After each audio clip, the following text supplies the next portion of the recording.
Universidad Pedagógica Experimental Libertador, Instituto de Mejoramiento Profesional del Magisterio, Extensión Académica Mérida, Doctorado en Ciencias de la Educación, asignatura Bases Epistémicas de las Ciencias de la Educación, doctorandos Ginny Peña y Agni Amaya, tutor Doctor Alfredo Ortega.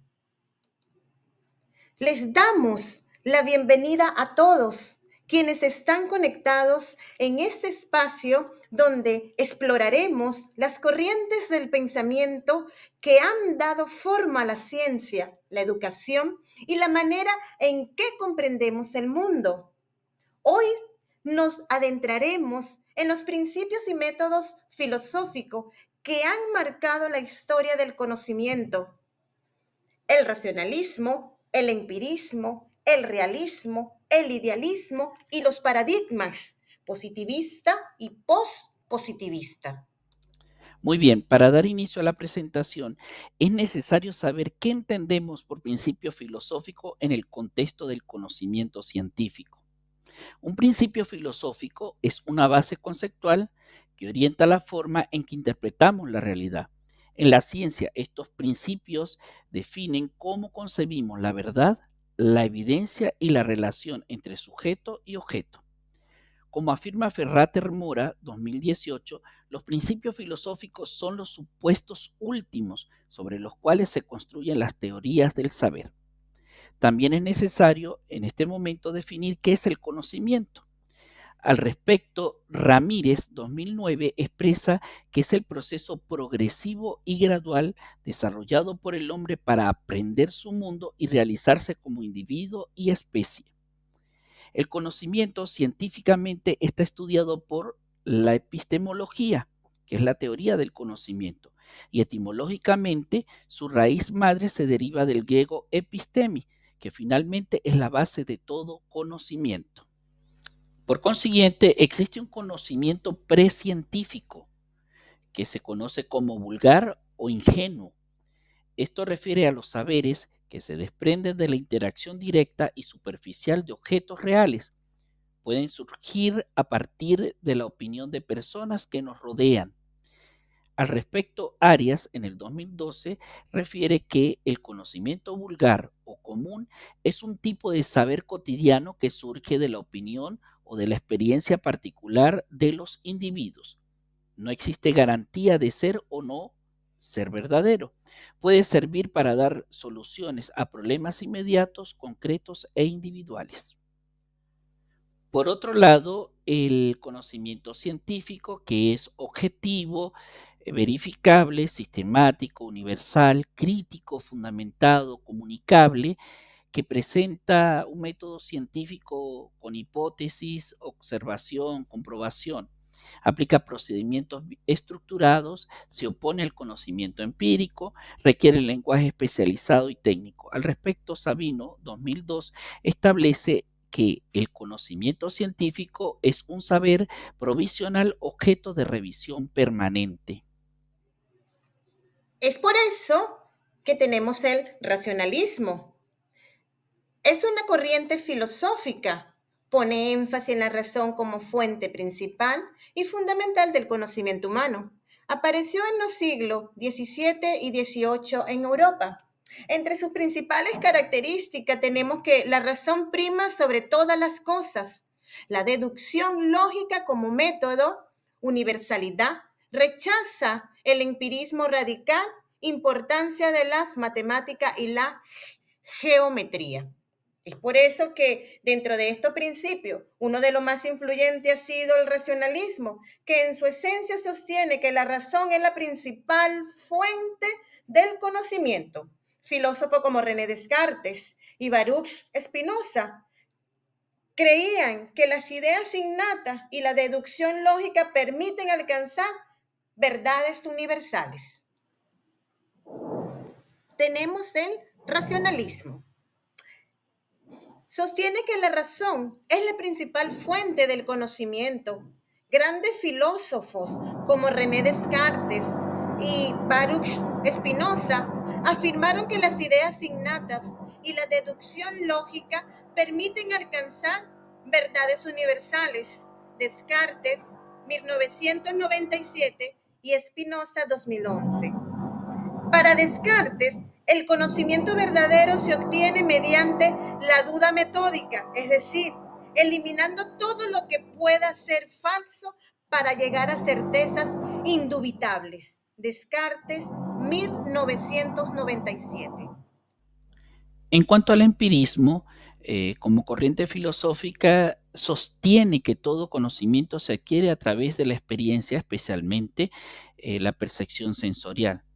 Dentro de sus características se basa en la experiencia, está limitado a la percepción sensorial, es subjetivo, carece de método, es práctico. Dentro de ese origen del conocimiento se refiere a la experiencia sensorial como la vista, el oído, el olfato, el gusto, el tacto, siendo la única fuente válida de conocimiento. Rechaza la noción de que las personas nacen con ciertos conocimientos o ideas preexistentes. La mente se llena de información a medida que interactuamos con el mundo. La base científica como Francis Bacon, defensor del método científico, son considerados pioneros del empirismo, ya que el método científico se basa en la observación y la experimentación.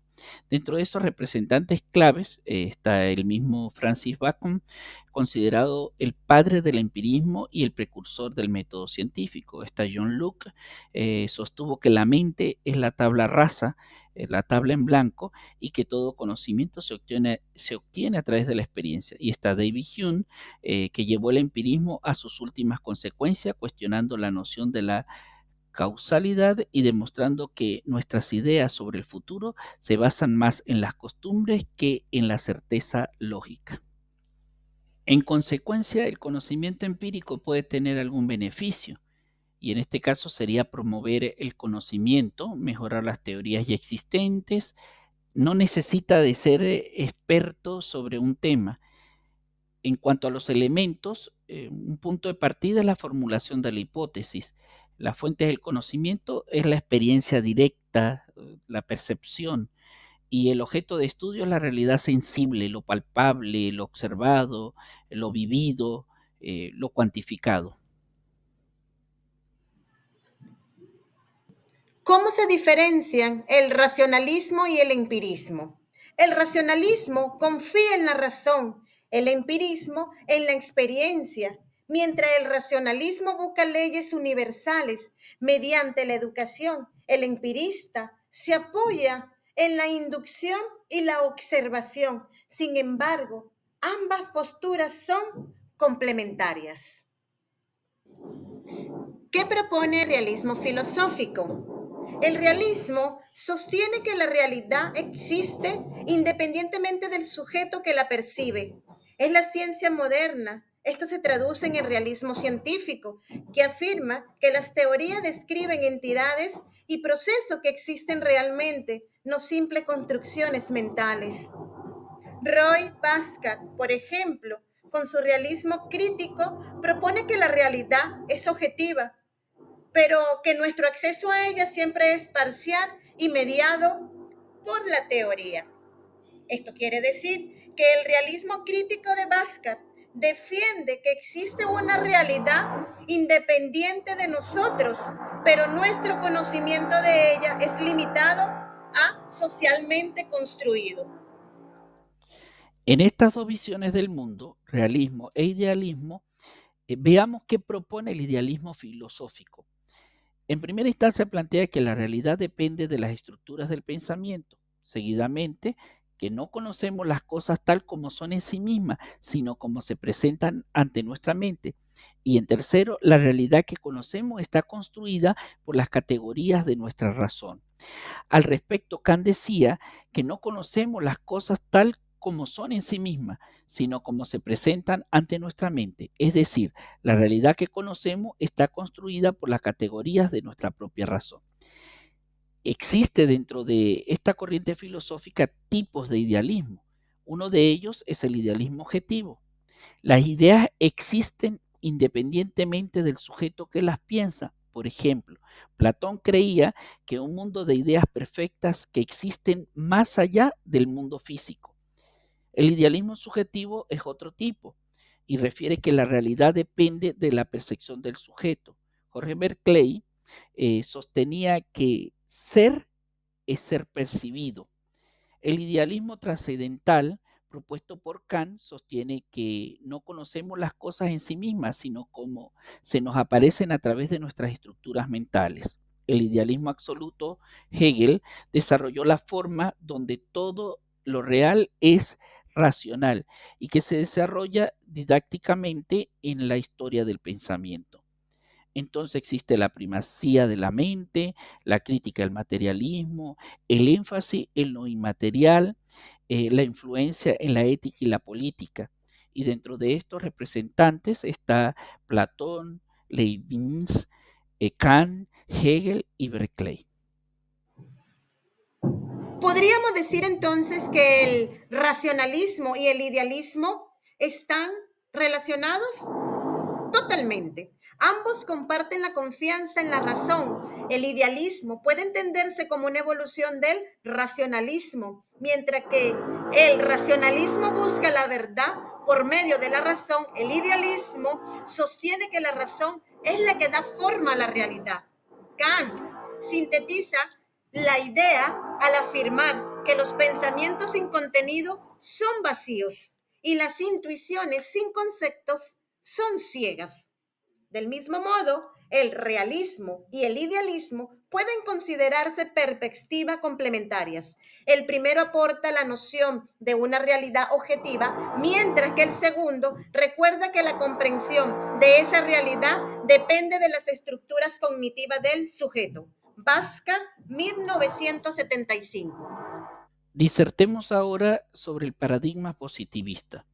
Su origen nace en Francia a mediados del siglo XIX, inciden en la teoría los cambios sociales como la Revolución Francesa, la Revolución Industrial, confianza absoluta en el método científico y la creencia en el progreso y el poder de la razón.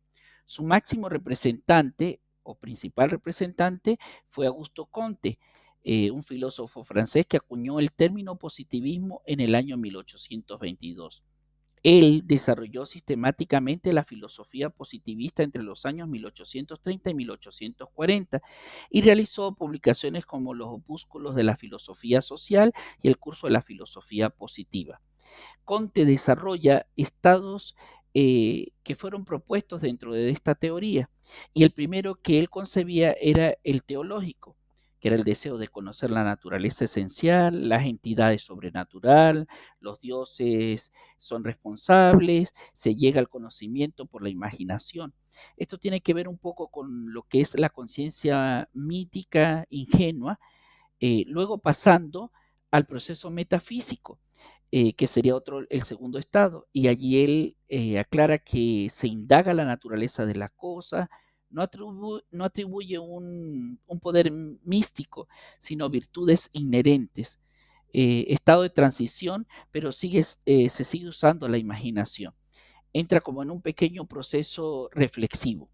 Y finalmente viene el positivo dentro de estos estados, que es la teoría, ya no son portadoras de explicaciones, sino de hechos, observación, experimentación, razonamiento lógico, suplanta la imaginación por el razonamiento. Veamos ahora algunos aspectos con sus características y particularidades. En el aspecto de la naturaleza del conocimiento, el positivismo se basa en la observación, la experimentación y la verificación empírica. Y una de sus particularidades es que rechaza la teología, la metafísica, considerando inválido todo conocimiento no comprobable científicamente. En el aspecto método científico utiliza método experimental cuantitativo y sistemático. Prioriza la medición y la predicción como herramientas para entender la realidad. Dentro del aspecto de objetividad busca eliminar la subjetividad en la investigación. Considera que el investigador debe mantenerse neutral y separado del objeto de estudio. En cuanto a la finalidad, es explicar, predecir y controlar fenómenos naturales y sociales. Aspira a aplicar el conocimiento científico para el progreso social y técnico. Dentro de sus fundadores, pues ya vimos que el máximo representante es Augusto Comte, que propuso una jerarquía de las ciencias, culminando en la sociología como ciencia positiva. Y finalmente la aplicación se aplica en las ciencias naturales, sociales, con enfoque cuantitativo. Una particularidad en sociología busca leyes universales como el comportamiento humano, como en física y biología. Paradigma postpositivista. Surge a mediados del siglo XX, aproximado entre las décadas de 1940 y 1960, representando una visión equilibrada entre el rigor científico y la comprensión humana. Reconoce que existe una realidad objetiva, pero acepta que nunca podemos conocerla de forma absoluta. Popper, 2008. Popper propuso la falsificación como criterio de cientificidad. No buscamos verificar las teorías, sino intentar refutarla mediante la crítica y la evidencia. Popper 2008. Este paradigma incorpora la reflexión crítica y el conocimiento del error como elementos esenciales del proceso de conocimiento. En síntesis, el pospositivismo acepta la falibilidad del conocimiento y promueve una comprensión contextualizada y revisable de la realidad. Kuhn, 2012. Antes de concluir con la presentación, es necesario saber cómo influyen estos paradigmas en la investigación educativa actual. En la educación, el positivismo se refleja en estudios cuantitativos como la medición del rendimiento o la evaluación de programa. Por su parte, el pospositivismo inspira enfoques mixtos y reflexivos que integran datos numéricos con la interpretación cualitativa. Ambos coexisten hoy y según la naturaleza del problema de investigación. Para finalizar, conocer los fundamentos filosóficos del conocimiento es esencial porque nos permite entender desde qué lugar pensamos y producimos saber. Como sostiene Mario Bunge, cada ciencia lleva implícita una filosofía. Ser consciente de ella nos hace investigadores más críticos, coherentes y responsables. Bunge 2004. La ciencia, en última instancia, es el resultado de un diálogo entre razón y experiencia, entre la objetividad del mundo y la subjetividad del pensamiento humano. Comprender estos fundamentos nos invita a pensar con profundidad, a investigar con conciencia y a construir conocimiento con sentido. Hemos recorrido las grandes sendas del pensamiento, la razón, la experiencia, la realidad y la interpretación. Hemos visto que la ciencia no es solo técnica, sino también reflexión. Gracias por escucharnos. Hasta la próxima oportunidad por esta misma ruta de consolidación de una formación académica significativa. Dios los bendiga. Gracias.